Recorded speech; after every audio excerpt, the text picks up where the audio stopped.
El 2 de abril de 1976, la ciudadanía espera con ansias el anuncio del plan económico del nuevo gobierno de facto. El ministro Martínez de Hoz, durante 2 horas, le habla a la sociedad.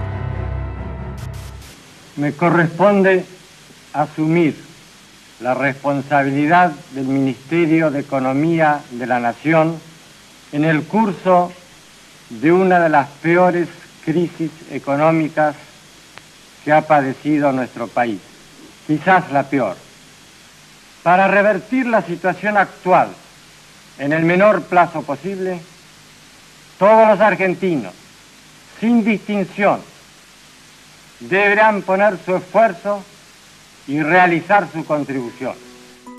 El denominado Programa de Recuperación, Saneamiento y Expansión de la Economía apunta a reducir el déficit fiscal y controlar la inflación.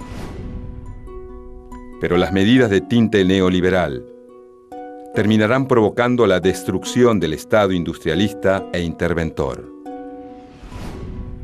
Se eliminan las retenciones a la exportación de productos agropecuarios. El país deja de recaudar millones de dólares en impuestos. También se promueve la reducción de aranceles a las importaciones. Los productos extranjeros comienzan a ingresar al país sin restricción. En este contexto, miles de medianas y pequeñas empresas deben cerrar al no sobrevivir en las nuevas condiciones impuestas. Por otra parte, se libera el mercado cambiario y financiero. Esto provocará un fuerte déficit fiscal. La solución para la dictadura es financiarlo con toma de deuda externa y reducción del gasto público por medio de la privatización de empresas públicas. El ministro propone, en teoría, estimular y premiar la actividad productiva, pero en verdad sus medidas terminan provocando un periodo de especulación financiera y una crisis productiva sin precedentes en la historia del país. Para Martínez de Hoz, el país tenía un modelo económico que impedía la libertad del individuo. Mientras se vive un clima de terror represivo, el ministro sostiene que su plan defiende las libertades individuales. Quisiera referirme brevemente a los objetivos básicos del programa económico, de nuestro programa económico. Indudablemente, el bienestar humano, engarzado en el contexto general del bien común, es el primero de ellos. Siempre se repite, la economía está al servicio del hombre y no el hombre de la economía. Sin embargo, a pesar de la prédica, el plan de Martínez de Hoz solo beneficia a unos pocos. Una de las principales metas del plan es acabar con la inflación. No más emisión monetaria por parte del Estado es la respuesta a este problema. Para conseguir recursos, se toman préstamos de organismos de crédito internacionales y de bancos extranjeros. El resultado es un brutal crecimiento de la deuda externa. Mientras tanto, el Estado se endeuda y el ingreso de los trabajadores disminuye. El gobierno de facto busca congelar los salarios.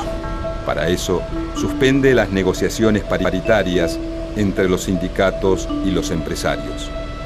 De ahora en más, los aumentos serán establecidos por el Estado. De esta manera, los trabajadores son los principales perjudicados por la inflación. Sus ingresos están congelados, mientras que los precios siguen aumentando. El plan de la dictadura es bien visto por economistas relacionados con el mundo de las finanzas. Pero dentro de las Fuerzas Armadas hay algunas resistencias. El ala más dura y nacionalista del ejército, entre los que están el general Leopoldo Fortunato Galtieri, Guillermo Suárez Mason y Luciano Benjamín Menéndez, se opone al programa económico. La Marina también se muestra disconforme. Sus críticas esconden ambiciones políticas. El fracaso del plan económico podría traer como consecuencia el desplazamiento de Videla de la presidencia. Esto es lo que ambiciona Macera. La estrategia de los militares opositores es criticar los posibles recortes en compra de armamentos. Pero de fondo se esconde la lucha por el poder. La dictadura que gobierna el país está atravesada por tensiones políticas y económicas. Mientras tanto, el pueblo sufre la represión y el terrorismo de Estado. El plan económico del gobierno de facto comienza a implementarse de forma gradual. Aunque la principal meta del programa económico es detener la inflación, una de las principales decisiones es eliminar los controles de precios. Así, el mercado se encargará de fijar el valor de los productos sin intervención del Estado. Entonces, los artículos de primera necesidad aumentan. En consecuencia, los trabajadores sienten una fuerte pérdida de su poder adquisitivo y aumenta la ganancia del sector empresarial. Pero además, la dictadura decide aumentar los precios de los servicios públicos. El ministro de Economía justifica esta suba en una adecuación de las tarifas al mercado internacional. Pero el hecho de que se congelen los salarios significa costos bajos para empresas que ya gozan de ingresos altos. El equipo económico también apunta a una mayor apertura al mercado internacional. Para eso, se dejan sin efecto las restricciones a las importaciones. Según Martínez de Hoz, la industria argentina se verá favorecida por la competencia internacional. Además, se deroga la ley de granos vigente desde 1973 y se libera la disponibilidad de divisas para la exportación. El propósito es alentar las exportaciones agrícolas, pero la medida también produce el encarecimiento de los alimentos a nivel local. El aumento de las exportaciones debe producir la llegada de millones de dólares con el objetivo de bajar las tasas de interés. Pero lo único que se logra es aumentar el capital destinado a la especulación en compra y venta de divisas con depósitos bancarios a corto plazo. Sin embargo, a pesar de todo, hacia fines de 1976, el plan económico de la dictadura encabezada por Videla parece exitoso. El gasto público es contenido gracias al derrumbe de los salarios y se logra un importante superávit comercial. Pese a esto, la inflación no se detiene y pronto llevará a la dictadura a un callejón sin salida.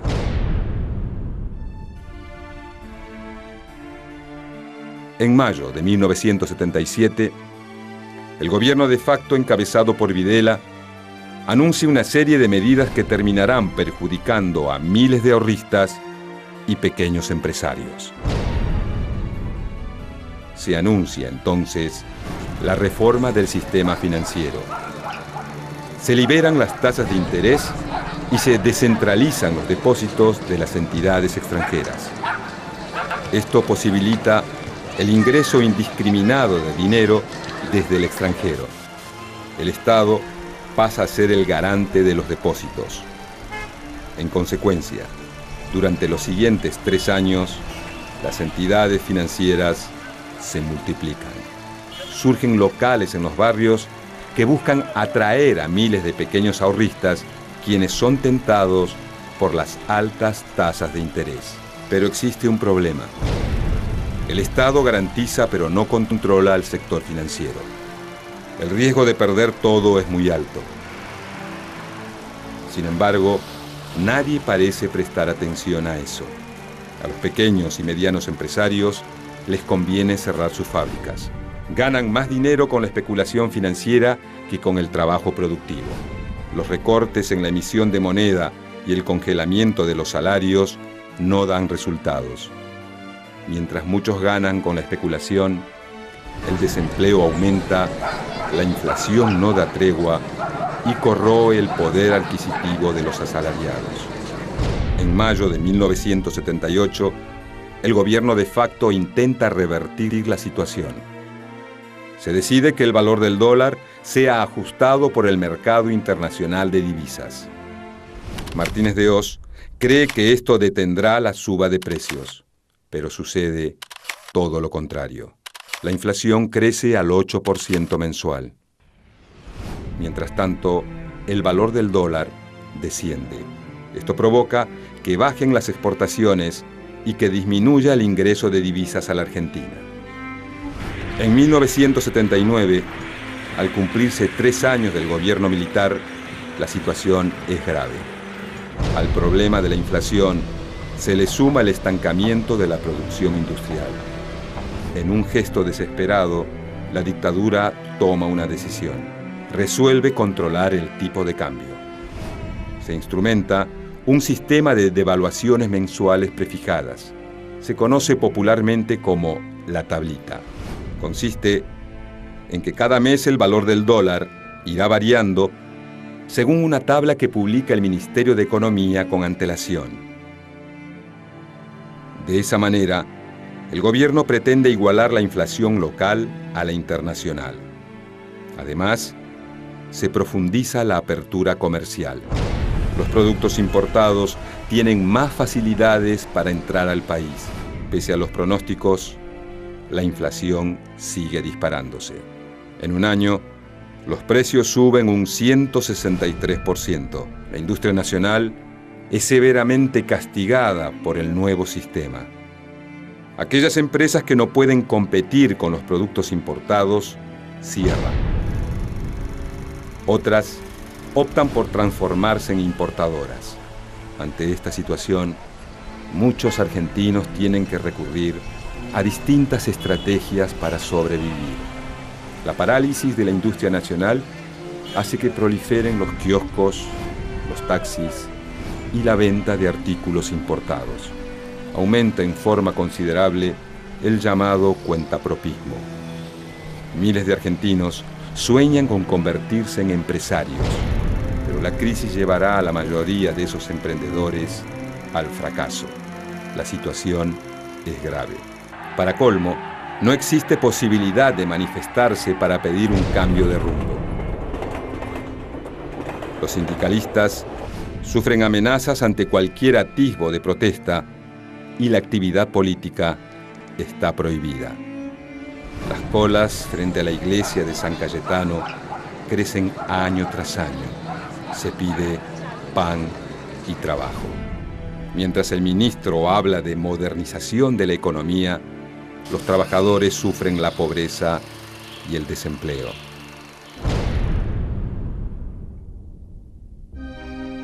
Para 1980, el país tiene un problema en la balanza comercial. El déficit llega a 519 millones de dólares. En busca de obtener divisas para sostener su plan, el gobierno de facto hace que las empresas estatales se endeuden en el exterior para luego transferir esos recursos al Tesoro Nacional. Como consecuencia, la deuda externa crece notablemente.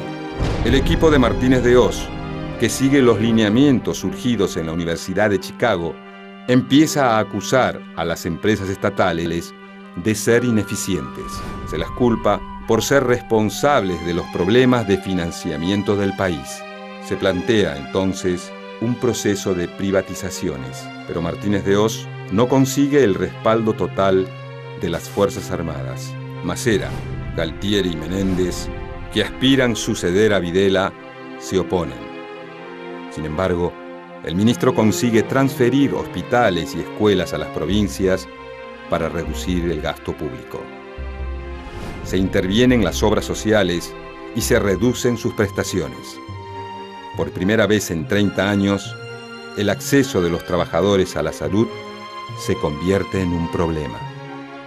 Además, la falta de controles por parte del Estado permite el florecimiento del trabajo en negro. La industria argentina vive tiempos dramáticos. Todos los días cierran fábricas y talleres. Las ramas más afectadas son la textil, la metalmecánica y la de electrodomésticos. La desocupación crece. Pero mientras los argentinos caen en la pobreza, hay grupos económicos poderosos que viven días de esplendor. Se aprovechan de las reformas impuestas por el Estado y se dedican a la especulación utilizando una operación que se conoce popularmente como bicicleta financiera. Toman créditos en dólares en el exterior, ingresan el dinero en la Argentina cambiándolo a pesos y luego lo colocan en un plazo fijo con altas tasas de interés. Finalmente, vuelven a sacar el dinero del país y cancelan el crédito en el exterior. Este tipo de operaciones permite alcanzar ganancias del 150%.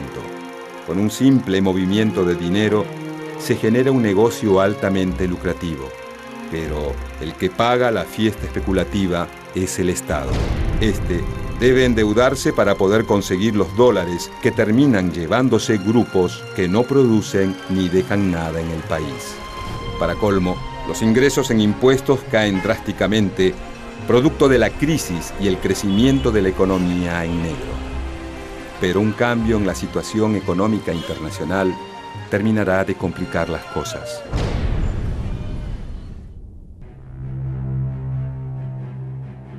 En 1980, Estados Unidos y la Unión Soviética, las dos potencias principales del mundo, se encuentran en medio de una disputa. Dos modelos están en juego: el capitalismo y el comunismo. Con la llamada Guerra Fría, se gastan fortunas en producción de armas, preparándose para una hipotética Tercera Guerra Mundial. Esto lleva a que el déficit fiscal de los Estados Unidos alcance límites impensados. El presidente norteamericano Ronald Reagan, también influenciado por las ideas neoliberales de Milton Friedman, toma una decisión que tendrá repercusión directa en la Argentina. Decide financiar el déficit con créditos en lugar de emitir moneda. En definitiva, aplica las mismas recetas que Martínez de Oz. Con este método, las tasas de interés aumentan en Estados Unidos. Y eso traerá graves consecuencias sobre nuestro país. Los capitales especulativos migran hacia la potencia del norte, y esto provoca el derrumbe del sistema financiero argentino. Empiezan a escasear los dólares que sostienen la economía, y los depositantes, alarmados por la posible falta de solvencia, retiran sus fondos. El Estado, que funciona como garante, no puede conseguir esos dólares. En enero de 1980, el sistema empieza a colapsar. Se producen una serie de quiebras sucesivas. El Banco de Intercambio Regional, el Banco Hispano, el Banco de los Andes y el Banco Odone. Las llamadas cuevas financieras que habían florecido en todo el país comienzan a quebrar una a una. Miles de depositantes pierden sus ahorros. Para marzo de 1981, la salida de capitales mediante la fuga o el pago de deuda externa es la más alta de la historia. No hay posibilidad de tomar créditos y gran parte de los sectores productivos atraviesa una profunda recesión. El plan de Martínez de Oz es el gran responsable. Videla vive sus últimos días como dictador, pero los militares se mantendrán en el poder. A fines de 1980, el aparato productivo del país se encuentra devastado. Ante este panorama, el movimiento obrero comienza a organizarse. Su líder es el dirigente cervecero Saúl Ubaldini, que está decidido a enfrentar como sea a la dictadura, sin importar las consecuencias. En marzo de 1981, el presidente de facto Jorge Rafael Videla anuncia su retiro del poder. Lo reemplaza en su cargo otro militar, Roberto Viola. Antes de marcharse, el ministro de Economía, José Alfredo Martínez de Oz, emite un discurso en el que habla de las bondades de su gestión. Remarca los grandes adelantos realizados y resalta que se establecieron las bases para las principales transformaciones de la nación. Sus palabras contrastan con la situación que se vive en el país: desocupación, pobreza, endeudamiento y desindustrialización. El nuevo ministro de Economía, Lorenzo Sigot, a pocos días de asumir, pronuncia una frase que quedará en el recuerdo: el que apuesta al dólar pierde. Sin embargo, días más tarde, realizará una devaluación de la moneda nacional del 30%. Esto llevará a que la inflación se dispare a un 131% anual.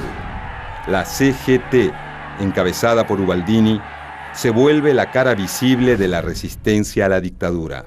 El 7 de noviembre de 1981 organiza una multitudinaria marcha hacia la parroquia de San Cayetano bajo el lema Pan, Paz y Trabajo.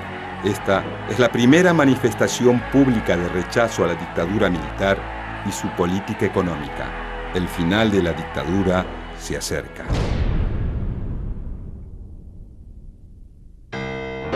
La gestión de Martínez de Hoz deja al Estado en una grave situación financiera. Durante 1982 y 1983, la dictadura intenta gestionar la crisis.